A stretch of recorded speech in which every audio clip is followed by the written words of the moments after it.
Adab. Ghalib would be thoroughly amused but not surprised at all to see his work being discussed by an oncologist in English from a stage in London. He would not be surprised because he was perfectly aware of his universal appeal and the timeless nature of his work. He used noble language to convey grand themes that remain startlingly fresh for all time. This immutability, it is this enduring charm that invites so many over the last 150 years to look at the poet through radically different angles again and again and again. My co-author, Sarah Suleri Goodyear, for the book Ghalib, Epistemologies of Elegance, and I are not Ghalib scholars by any stretch of the imagination. Rather, we are readers. Readers who are unabashedly self-serving in that we have untrammeled admiration for his magnificent body of work, the language that he was a master of, and most importantly, that intricate, courtly, courtesy culture that produced the language. In a way, it is liberating to examine the work from the point of view of a common reader rather than a scholar. Because instead of diving in to find some esoteric meanings, my interest now is focused on understanding Ghalib's advice about how to conduct our daily lives, how to really manage our affairs from day to day, how to arm ourselves to face the slings and arrows of outrageous fortune, how to bear the whips and scorns of time. And Ghalib never disappoints. He offers tremendous insights. I have yet to meet a problem in my life that he has not addressed in the space of 1802 shades in his famous Diwan, either directly or indirectly. And much of it coming from when he was between 17 and 24 years of age. So the title of my talk is The Many-Minded Ghalib. My reading is going to be a hybrid one, combining the purely aesthetic experience with a more pragmatic, practical, everyday experience. For one thing, Ghalib serves as a guiding light during some of my darkest professional moments. I'm an oncologist, treating patients with a particularly deadly form of bone marrow cancer. I walk countless individuals to their deaths, escorting them through some of the most harrowing, painful terminal illnesses. There's a point reached, rather invariably in these types of cancers, where no further treatment can be offered. This stage is particularly distressing to handle for the younger oncologists. They feel defeated, lost, bereft, almost paralyzed in the face of such mortality. Spurned by the vigor of youth, some fight back, denying the inevitable. Well, training young doctors is very much part of my daily responsibilities as a teacher at Columbia University. I counsel them to accept the truth, and instead of feeling crushed, I advise them to focus upon how to make the final journey less painful for their patients. How to bring a modicum of relief to their shattered spirits. Why they must shift their attention from trying to cure to trying to heal. Ghalib taught me how to make this possible. He points out in 1,000 nuanced ways how compassion and empathy are just as important for the ill, the suffering, the afflicted, as the drugs we administer to them. This one share, for example, is so profound. It is so poignant, so uplifting. I recite it often to my American medical students, residents, and fellows in training with me. तौफीक ब अंदाज़े हिम्मत है अज़ल से, तौफीक ब अंदाज़े हिम्मत है अज़ल से, आंखों में है वो कतरा जो गौहर न हुआ था. From infinity, accomplishment rests on endurance. Rain's triumph lies in becoming a tear and not a pearl. You see, the myth in Urdu poetry is that only the first few raindrops from the season's first rain have a chance of becoming a pearl if they land inside a clam. In this sher, Ghalib is providing consolation to raindrops that missed being the first of the season, and therefore they have no chance of becoming a pearl. He reminds them that yes, they cannot become a pearl, but now they have the possibility of becoming a tear that comes out of the eye of a lover. Ghalib elevates the energy of endurance until endurance itself becomes a humane and a dynamic force. Ultimately, the only consolation is that there is no consolation. This is the remarkable inversion of the reality principle, meaning that normally it is hope that gives subject to action. What Ghalib says is that when there is no hope, something else has to define our actions. Once hope is discarded, hopelessness itself becomes a form of action. If you say there is no ummeed, there is no hope left, then you cannot look far ahead. Rather, you are forced to pay attention to the here and now, to go on living from day to day. Instead of vying for pearls, you start to feel the anguish of life through tears. I remind the young doctors not to become overly obsessed with finding a cure at this stage. Because finding none to offer, they tend to become dejected to the point of abandoning their patients, feeling they have nothing left to offer them. Well, in fact, this is where a doctor's real challenge begins. The cure part is easy, the science being represented by a pearl. Healing is the more difficult one, the tears part.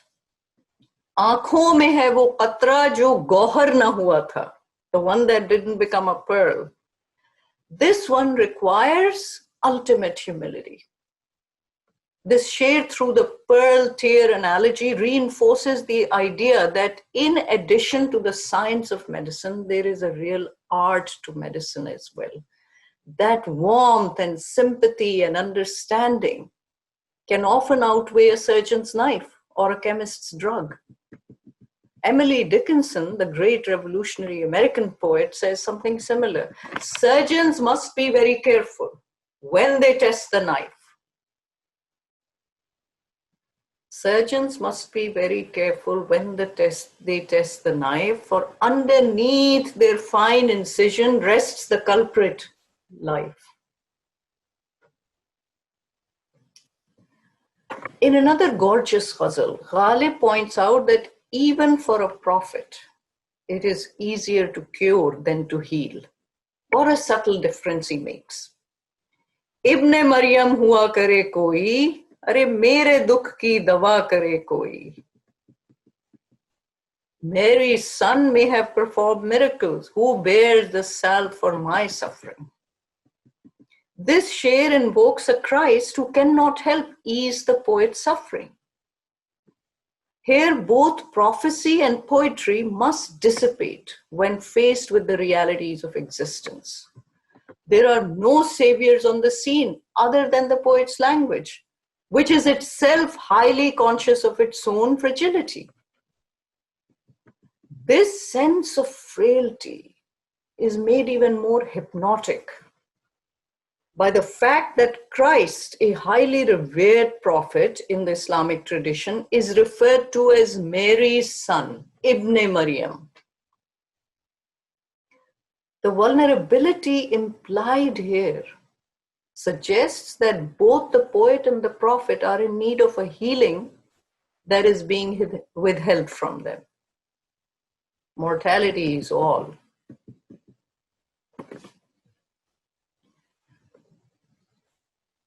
Here's another sher that conveys a host of varied meanings to the individual reader. Kaavish का दिल करे है तकाजा के है हनूज काविश का दिल करे है तकाजा के है हनूज नाखुन पे कर्ज उस गिरहे नीम बाज का. The heart demands greater exertion, for yet our fingernails owe a debt to the half undone knots.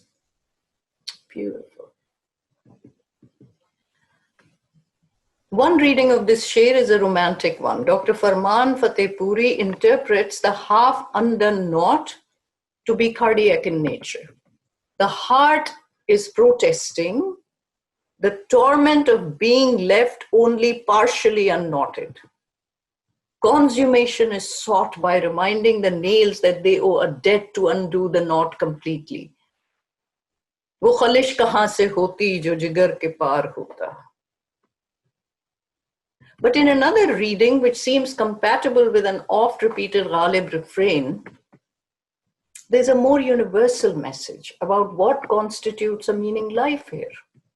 The kavish, or the exertion, refers to one's obsession with arriving at solutions, comprehensions of existential complexities. In this reading, Ghalib reminds the reader that the work is not done as long as there is a single puzzle left only half solved in the entire universe. Or the kavish is a self-perpetuating phenomenon that must continue until one's last breath. This is the same theme as in Araish-e-Jamal se farig nahi hanoz. आराइश-ए-जमाल से फारिग नहीं हनूज पेशे नजर है आईना दायम नकाब में. So beautiful. The embellishment of the ravishing is never to be done. आराइश-ए-जमाल से फारिग नहीं हनूज. The embellishment of the ravishing is never to be done. Inside the seclusion of the veil, the mirror lives constantly. The construction of enchantment, whether ethereal or earthly, requires infinite art and labor, one that can never see an end in sight. In some ways, this sher demands to be read simultaneously as both a statement of metaphysical and of corporeal desire, in which the impulse appears to be the enigma of incompletion. The deity adorns his creation, but remains hidden from the creator, never revealing his final word, while the artifice of the human other is again always in its waiting for the point of fulfillment. Neither the created nor the creator can expect the calm of consummation. Both are en route on a journey into irresolution.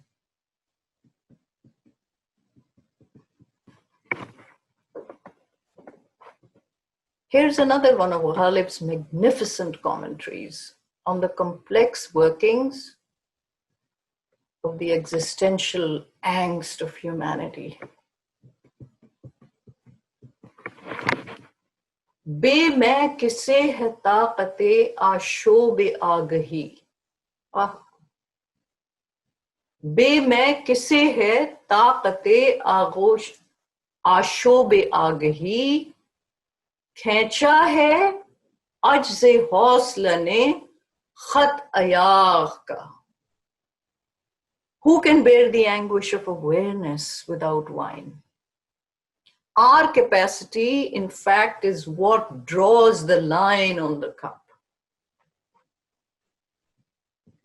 Be main kisse hai, taaqate ashobe aagahi. Who can bear the anguish of awareness without wine?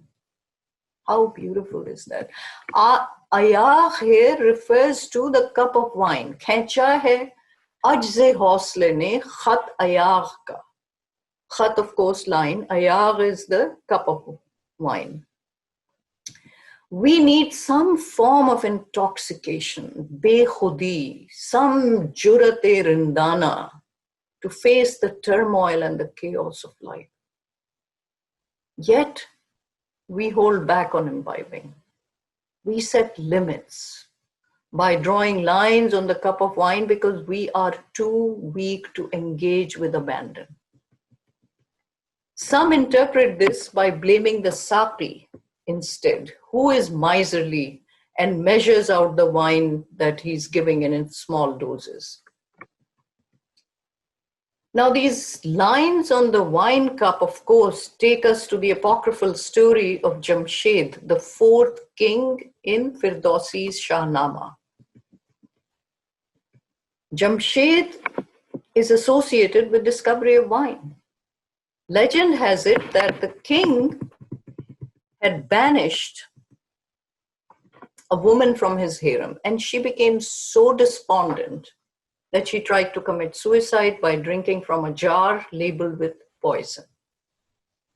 In reality, it contained fermented spoiled grapes that were deemed undrinkable.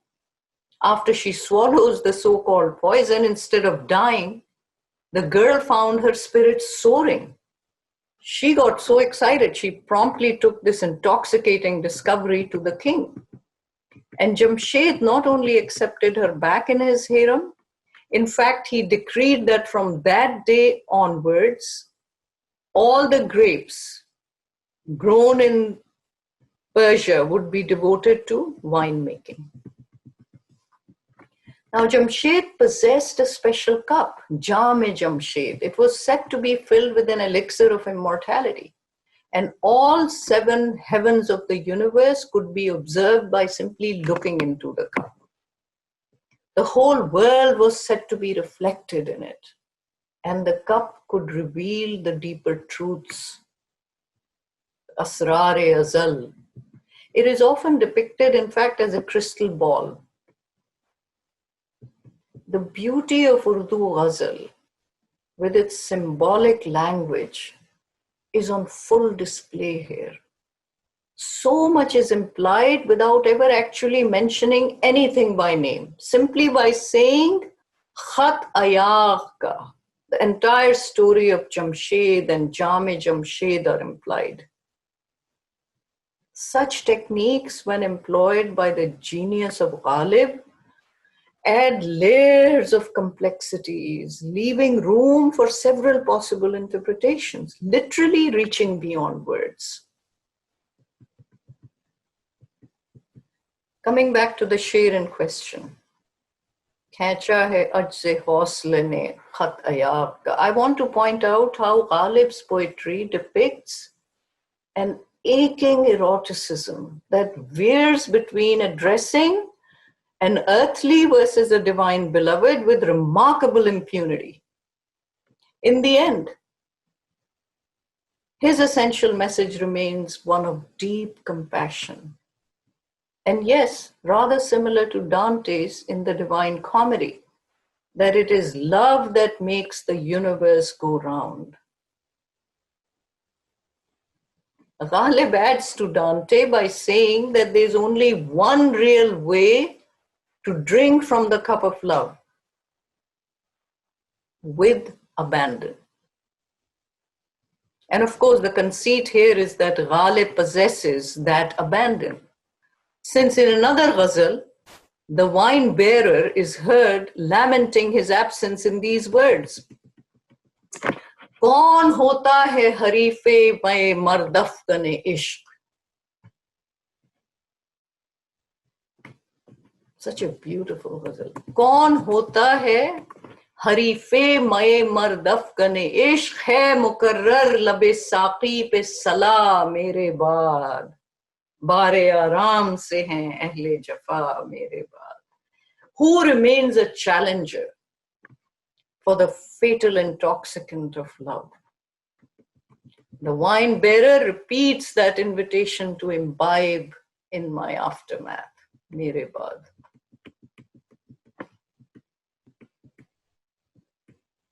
You know, people have expressed their appreciation of Ghalib in many wonderful ways over the last 1.5 centuries.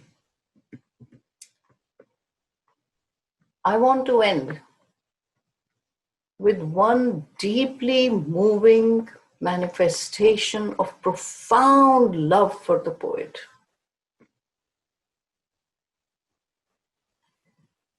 In 1983, I was in Delhi with my mother, visiting her best friend, the great Urdu writer Saliha Abid Hussain. One evening, Mirza Ghalib, as we called her, was invited to preside over a book opening ceremony at Ghalib Academy in Nizamuddin. She took us along with her. The writer who came on stage to introduce his book was a marvelous older gentleman, so frail that he appeared skeletal. He clearly did not belong to the privileged class occupying the front rows of the hall. He had a deeply lined face. He was wearing a black suit that had been ironed so many times that it had developed a silver shine. As soon as he started to speak, he completely ravished me. With extraordinary decorum, extreme courtesy and gentleness, he spoke in a very soft voice. Ladies and gentlemen, I have experienced two great passions in my life: Ghalib and Imam Hussain. I decided to combine the love of both in this new book. So I have written a tribute to Imam Hussain in the zameen of every ghazal from Diwan-e Ghalib.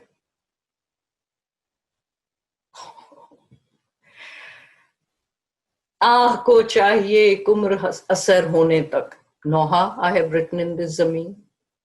Muddat hui hai yaar ko mehma kiye hue. I have written a soz in this meter. Wo firaq aur wo visal kahan. I have written a salam in this beher. This is the inimitable uniqueness of Ghalib. No other poet, no other writer in Urdu has ruled over our hearts and our minds with such absolute control. Ghalib challenges our intellect, but he also grips our hearts. We can read him and think and think and think about all the possible interpretations, or we can simply fall in love with him. Is it because of a word, a misra, a sher, a ghazal, a clever, witty anecdote about him, or a hilarious letter that he wrote? I don't know. Or is it just an instant connection of hearts that defies all definitions and explanations? अरे आसिद नहीं ये काम तेरा अपनी राह ले, उसका पयाम दिल के सिवा कौन ला सके, अर्जो समा कहाँ तेरी वुसअत को पा सके, मेरा ही दिल है वो कि जहां तू समा सके. So with all my heart I say, Ghalib Zindabad, Rekhta Zindabad.